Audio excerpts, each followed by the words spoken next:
এখানে আপনার হার না দেওয়া হচ্ছে কে কে সংস্কার চায়, কে কে সংস্কার চায়। যারা সংস্কার চায় তারা বলবে হ্যাঁ, তারা বলবে না। তারা হচ্ছে সংস্কার চাই, পরিবর্তন চাই না। কম্পিউটার ঠিক হোক, কম্পিউটার ঠিক হোক, জানলাটা ঠিক হোক, তাই না? আমাদের দেশে এক ব্যক্তি শাসন নষ্ট হোক, আগের কম্পিউটার ফ্যাসিস্টটা হোক, জবাব দিতে থাক, তাই না? এটাকে আমরা বলছি যে একটা হাব। অর্থনীতি দুইটা মানুষ দিবে, একটা হচ্ছে ইলেকশনের ক্যান্ডিডেট, আরেকটা হচ্ছে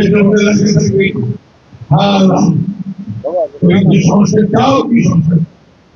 আপনি যদি হ্যাঁ দেন তাহলে সংস্কারটা হবে, আর যদি না দেন তাহলে হবে তাহলে আমাদের এই জন্য আমরা সবাই আমরা হা হলে আমার নেত্রী বেগম খালেদা একটা কথা বলতে আমার ভালো লাগে। যখনই কোন হিন্দু নেতা বলতো যে আমরা তো সংখ্যালঘু, উনি বলতেন যে আপনি সংখ্যালঘু বলতে আমার সঙ্গে বলবেন, আপনি সংখ্যালঘু নন, আপনি বাংলাদেশি নাগরিক, সেই সমান অধিকার।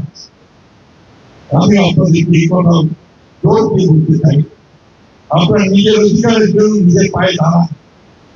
কেউ কতজন খারাপ প্রকাশে আপনাদের উপর অত্যাচার করবে, আপনাদেরকে ধারণ করবে, এটা করার সাহসের আন্তরিকতা মাথায়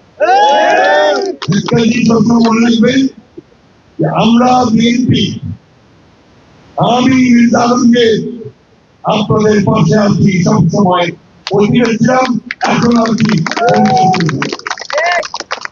আমার ভাই আছেন, তারা সবাই আপনাদের পাশে, ঠিক কিনা বলেন? আমরা ওই জিনিস প্রোগ্রামকে নিজে পাওয়া রাখতে পারি। হিন্দু মুসলমান বেদিক চোর